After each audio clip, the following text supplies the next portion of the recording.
So Klay Thompson channeling his inner Kobe, well done. Because really, that's all there is to say. Dylan Brooks can talk all he wants about beating the Warriors in March, but the Warriors tend to have the last word, at least over the last decade or so. In May and June, Kurt Helin. But Dylan Brooks, never shy about expressing his true feelings. He says he got a lot of real estate over there in San Francisco, and Klay Thompson, again, shut it down, don't care about Dylan Brooks. When he retires, I don't think anyone will ever talk about Dylan Brooks ever again. I promise you. It's sweet right now, but wait 10 years. So funny. And that's that. That's it. That's that. That's like Achilles in Troy. That's why no one will remember your name, okay? Like, you want to shut somebody down, you just say, wait, who are you again? Like, what have you done in our league? What have you done in this game? Best beef in the NBA in recent memory. But honestly, though, I love to get into the Wild Wild West with you, Kurt. Warriors currently at 500 in the 7th spot. But the interesting team in this wide open West, as the Nuggets struggle, as the Kings continue to thrive, is the Lakers, which I would not have anticipated that. Yeah. I mean, because when LeBron went down, we were all like, that's a wrap, okay? And here comes Austin Reeves. What's happening here in LA when we get an MVP chance as Austin, and quite often, by the way, because Austin Reeves goes to the free throw line quite often enough to be able to hear said MVP chance. But who is this guy? Yeah, he was saying after last night, he's like, no, man, I used to watch Trae Young and James Harden video to learn how to draw fouls. Like, he studied this stuff. He knows he's not the most explosive guy out there. So he's really worked at it, and he's about to make $50 million. He is going to get a $50 million contract, 4 years this summer, maybe a little more than that if somebody wants to come in over the top. The Lakers are going to pay him because they're, you know what, the ghost of Alex Caruso like hangs over their shoulder. Like, hey, we're not letting this guy we found go. Good for him, man. Good for coming out of nowhere and just, I mean, remember, like, hey, you want to just come to training camp? Like, just come to training camp. We'll throw you in the G League. Earned his spot, man. He took his shot. Yeah, I'm not as optimistic as Michael. I'd love to talk about the Lakers and all the great things. I said interesting. I'll tell you what's interesting. The other night, Anthony Davis probably had the worst 30 seconds of his career at the end of a game, missing free throws, fouling a three-point shoot. I mean, doing all kinds of crazy stuff. So I want to get into him. The most interesting team to me is the team Michael mentioned, I think second, the Sacramento Kings. Clearly, they are going to make the playoffs. How far can this young, dynamic, really good defensive team coached by Mike Brown, how far can they go? Did you say really good defensive team? It's a little early to be getting those kind of brownies out there, man. They're a good offensive team. They've struggled. Well, they got a defensive coach who can be able to help them out when they need it. Well, if DeMontis Sabonis is your rim protector, it's a rough life. You're not getting a lot there. No, but I think, look, things are lining up for them. What's really fascinating to me about the West, guys, is you look at it. Who's in the bottom of the bracket? You just talked about the Lakers, Anthony Davis and LeBron James. The Mavericks are there they'll get Luka back, not tonight, but this week, and they've got Kyrie Irving, and they're in the bottom half of the bracket. The Warriors are in the bottom half of the bracket. All the teams we actually trust, the players we trust, the Clippers with Kyrie and Paul George, bottom half of the bracket. Up top, it's teams like the Kings and the unproven Grizzlies and the unproven Nuggets. I think things line up. If they get through the first, if you're the Kings, you're looking at this thinking, we can get through the first round. If we can get a matchup we like, if we can, somebody we can run on and can't slow our offense down, they get through that. They get to that second round. They get Memphis.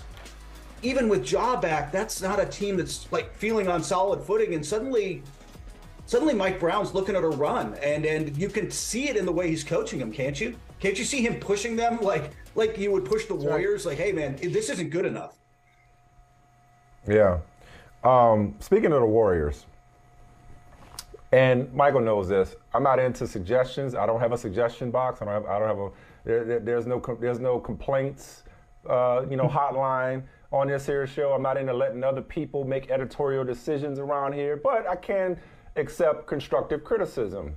And we've been told that the Natalie effect has affected our, the Natalie influence on our conversation. A lot of Warriors coverage on this here show lately, whereas Michael, and I didn't tell you about this offline, a couple of our other colleagues, Joe Brooking and Matt Ortiz, said, when y'all gonna show the Knicks some love? And it got me to thinking, I reflected on it. I was like, you know what, they're right. Because if the Knicks were a joke, we'd be piling on.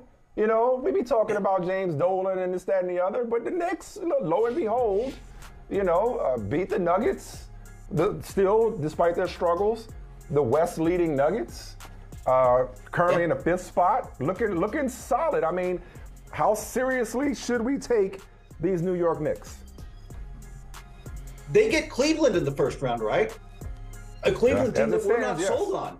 Yeah, right. And I don't think that's going to change. I think that those teams are destined for the 4 or 5. That's a great first round series. But Cleveland is a team on paper looks like a contender, especially if they can get Jared Allen back healthy, but all the way back healthy. But you watch the way these Knicks play hard. You watch Jalen Brunson make plays. You watch Julius Randle's hitting everything. Quickly has stepped up his game. I love the way Quickly is playing right now. Everything's coming together for them. Thibodeau is going to. That's my biggest concern with them is Thibodeau's driving in 6th gear, 5th gear, whatever your top gear is,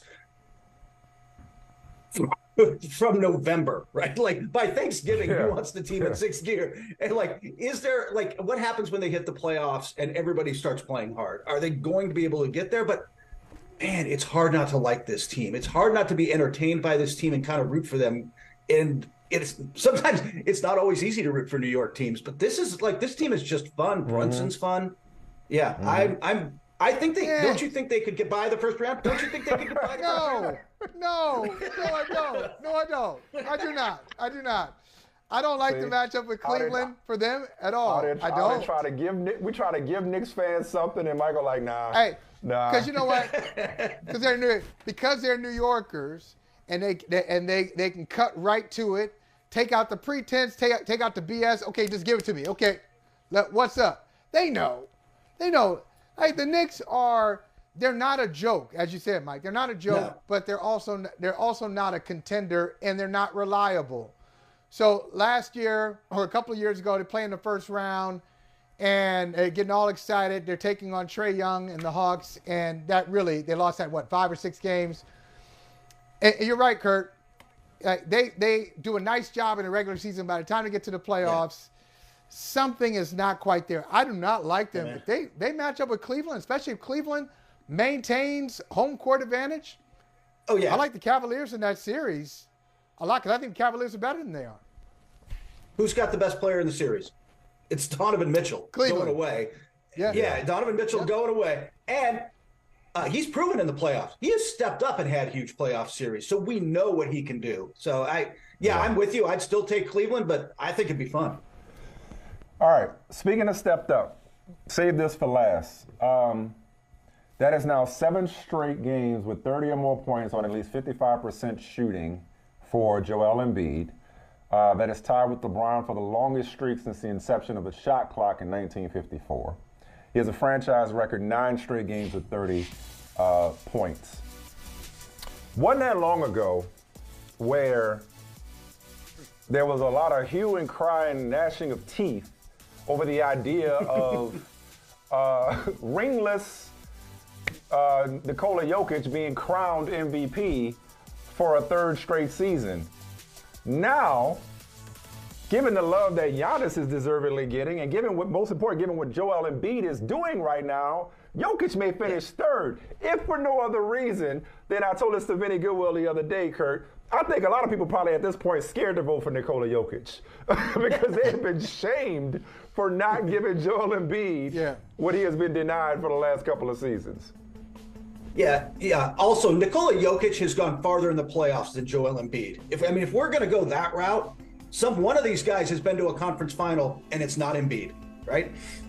That said, I think there is something to the pressure of, I said before the season, he was going to have to be dominant to win this thing, because giving it to a guy for 3 straight years and saying, you're Wilt, you're Bird, you're Russell level, you were really going to have to earn it. And this latest slump, not a little by him, but mostly just by the Nuggets kind of coming apart, has you thinking, I don't know if they are. And it happens, like you said, right when Joel Embiid surges and there's some, he didn't get his momentum. I'm with you. I think that there's some voters who are looking for a reason to get off of Jokic and now have it.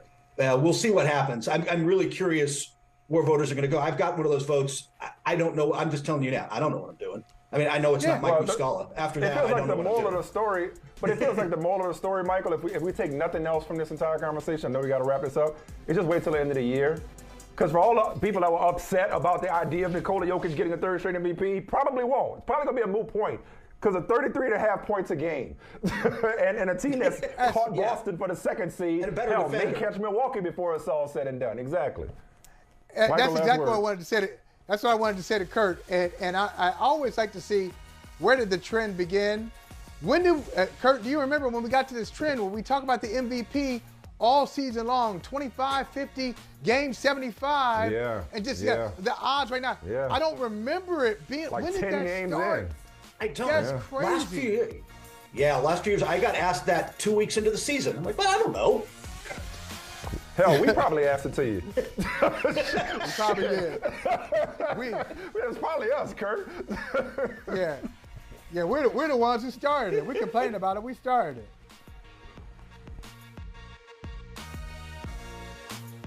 Hey, thank you for watching Brother from Another. If you haven't hit that subscribe button, go ahead and do that now. Don't forget, you can catch us 3 to 4 weekdays on PeacockTV.com and on Sirius XM Channel 85.